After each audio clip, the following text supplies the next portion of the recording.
It all started during my very first year at university. I had just finished unpacking all my belongings in my new room and my family had finally left. Later that same day, my roommate showed up, and right away I sensed something off about him. From the moment we met, I could tell that this kid was, without a doubt, one of the most socially awkward people I'd ever encountered. I introduced myself as Dan, extending my arm for a handshake.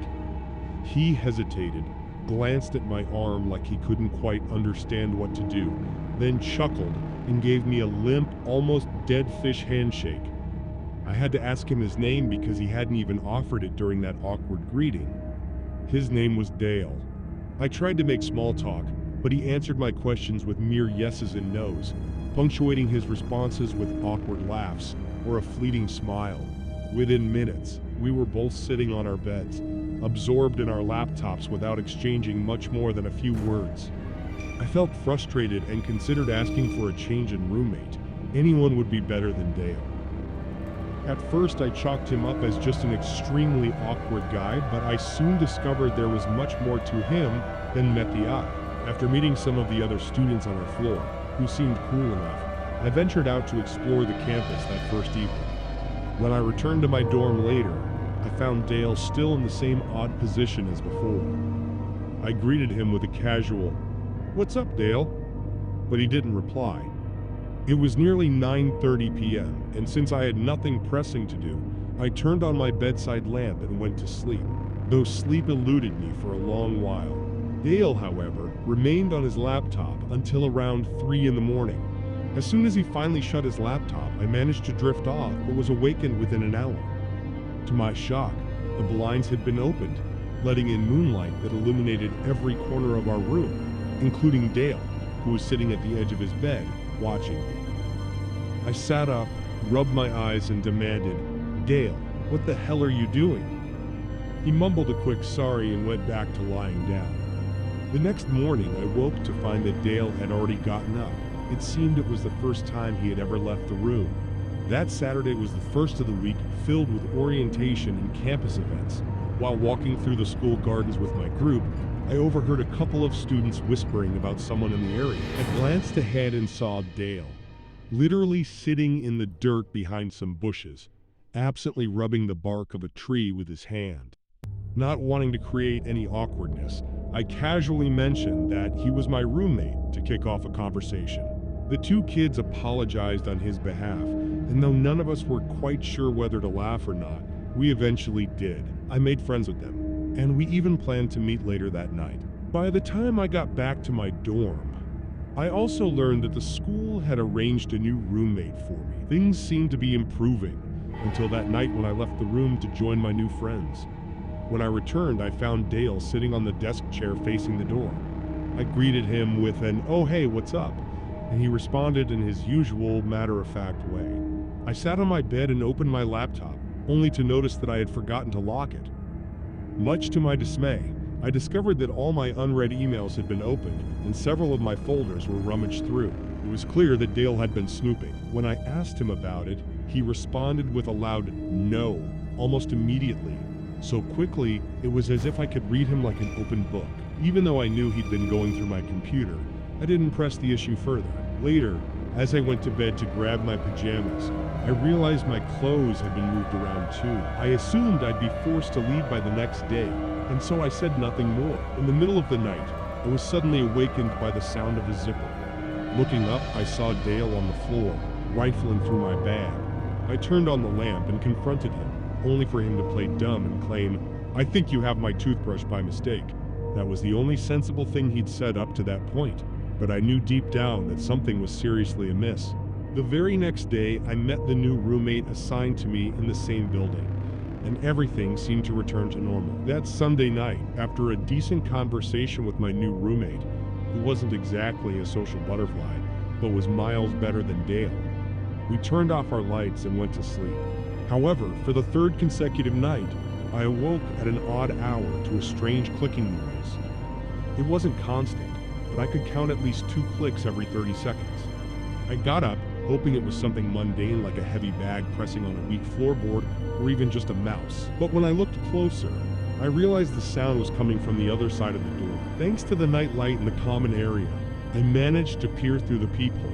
To my horror, I saw just the scalp of a person standing on the other side of our door, their face hidden from view as they peered down. It dawned on me that the clicking noises were coming from the doorknob, and it seemed as if someone was trying to unlock the door. In a moment of panic, I called the police. They arrived within 5 minutes at the common room, and only then did I feel safe enough to open the door. To my shock, the officers had handcuffed Dale. I couldn't shake the feeling that he was behind this entire episode. I explained everything to the police, that he was my former roommate who had been going through my stuff, and soon after, I switched dorms. But the nightmare wasn't over. I later discovered that Dale had tried to break into my new dorm as well. The police took him away, and although I never learned exactly what happened to him after that, I never saw him again. He either got suspended or expelled, but his presence haunted my early college years. I eventually moved on with the rest of my time at university, though the unsettling experiences with Dale still surfaced in my memories. Later on, when I transferred to Binghamton University for 2 years, I quickly made a tight-knit group of friends. One Friday night in October, when our group didn't have any major plans, 2 close friends and I decided to hang out near a lake in a preserved natural area. There was a small clearing on the far side of the lake that was perfect for having a fire, and it was far enough away from the campus and security that it had become a little secret spot. Occasionally, a few other students would come by to smoke, drink, or use other substances, but it was mostly our private haven. That particular night, we brought a bunch of beers, lit a fire, and enjoyed what we called a bro chat. As the night wore on, the alcohol kicked in and time seemed to fly by. We were laughing so hard that one of my friends ended up rolling in the leaves on the ground. Suddenly, silence, as we heard what appeared to be someone, or something, circling around our little campsite. The atmosphere started to feel eerily reminiscent of a scene from the Blair Witch Project, with the continuous crackling of branches and crunching of leaves echoing around us. At first, we tried to laugh off the tension, but I couldn't shake the fear of what might be lurking. Out of nowhere, a loud thud made all 3 of us jump. I didn't immediately understand what had happened, even though I saw the cause. A branch had been thrown right into the center of our fire circle. One of my friends bolted, while the other friend and I sat frozen, exchanging looks that were half amused and half deeply concerned. We weren't sure if this was some kind of sick joke or something more sinister. Then, to our horror, my other friend let out a scream of pain as a tree branch struck him in the face. I grabbed our backpack, helped him up off the ground, and we sprinted back towards the dorm.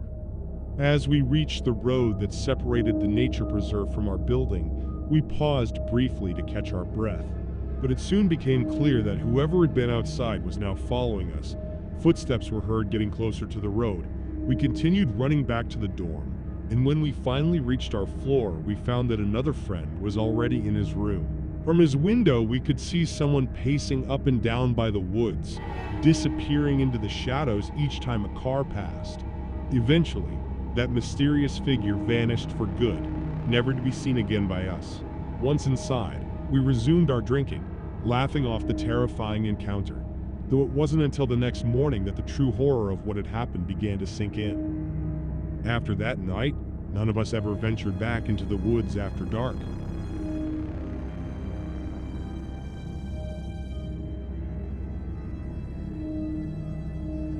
That incident took place during the first week of school in my freshman year at the University of Iowa. Soon after, I started growing more comfortable with my roommate. He was all in on the idea of rushing a fraternity. Rush week was just around the corner, and parties kicked off on Thursday of that week. Since he didn't want to attend alone, he convinced me to go along with him, even though I had little interest in fraternity life. I was, after all, at a party school. Our plan was to hit up a frat party on Thursday, and then visit different houses on Friday and Saturday. That Thursday night, we found ourselves heading to what seemed like one of the lowest ranked, probably even underground frat houses. The building was in a shabby downtown area, far from campus, and when we arrived, it looked more like a random corner house with blasting music and cars parked haphazardly outside than an actual frat house. It was as if they'd just taken the first house they could find. We knocked on the door and were immediately greeted by a short, chubby guy in a white t-shirt stained with sweat. He welcomed us inside, and we soon discovered that the party was taking place in a dimly lit room crowded with around 50 guys huddled together. The room was swelteringly hot, and I think I only saw maybe 2 girls at the entire party, and neither of them were particularly attractive. I spent about 20 minutes chatting with an overweight foreigner who gave off some seriously antisocial vibes. Eventually, I signaled to my roommate that it was time to leave, but a big group of guys by the door held us back, making it awkward to walk out early. I continued downing the cheap beers they were serving. I must have finished 5 cups before I even began to feel the effects. Then, a burly guy approached me with a tiny bottle, smirking as he handed it over and saying, "That'll get you shit-faced." I feigned a laugh and thanked him, expecting him to move on, but he just lingered, waiting for me to drink it. So I did. About 2 shots of hard liquor later, I felt everything blur. The guy then tried striking up a conversation, and each time I hinted that I needed to leave, he would try to pull me deeper into the conversation. Things grew hazy, and before I knew it, I woke up in a dark room lying in a bed. I could still hear muffled music behind closed doors, so I knew I was still inside the frat house. The room was pitch black, though I could just make out some pieces of furniture and a small closet door. Even over the blaring music, I distinctly heard the crunch of a plastic bag coming from the closet, like someone had accidentally stepped on it. I bolted out of that room and raced down the stairs to the overcrowded living room. I found my roommate and pushed him out the front door, past a group of guys still clustered near it. On the car ride back to campus, I told him that I believed I'd been drugged. He almost called the cops, but I convinced him it wouldn't make sense to do so. Then, in a moment of awkward concern, he asked if I had been taken advantage of. I didn't feel any pain or see any signs of a struggle, so I assumed nothing had happened. After checking the time, I realized I'd been out for maybe only 10 minutes before waking up. Whatever was in that drink must have been a dud, thank goodness. That bizarre frat party became my scariest college memory.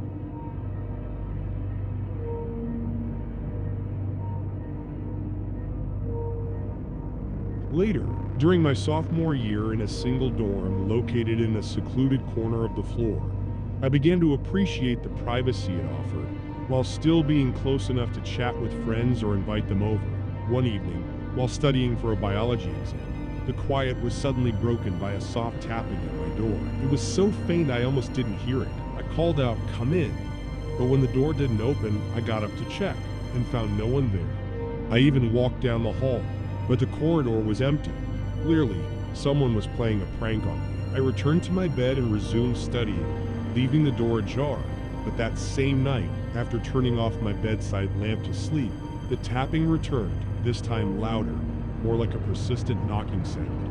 I called out again, and once the knocking ceased, I cautiously opened the door to find my small, private corridor completely empty. I ran down the 10-foot stretch to peer into the main hallway. Yet again, there was no one in sight. The next morning, I asked other dorm residents if they'd been behind the odd occurrences, but everyone insisted they hadn't touched my door. The following night, after having slept for about 3 hours, I woke again to someone knocking. This time the sound was louder than ever, and I struggled with the decision of whether to open the door. Mustering a bit of courage, I jumped up and opened the door, but found nothing. However, as I sprinted down the narrow corridor, I caught sight of someone's back disappearing behind the far corner on the opposite side. I ran as fast as I could, and as I turned the next corner, I saw a door shutting, only to realize it wasn't a dorm room, but a bathroom. Determined to confront whoever was playing this game, I pushed the bathroom door open with force. The lights were off, but I switched them on immediately. Their sincerity did little to ease my fear, especially since, judging by the boots and that deranged laugh, it seemed the culprit was an older man, a thought that still sends shivers down my spine.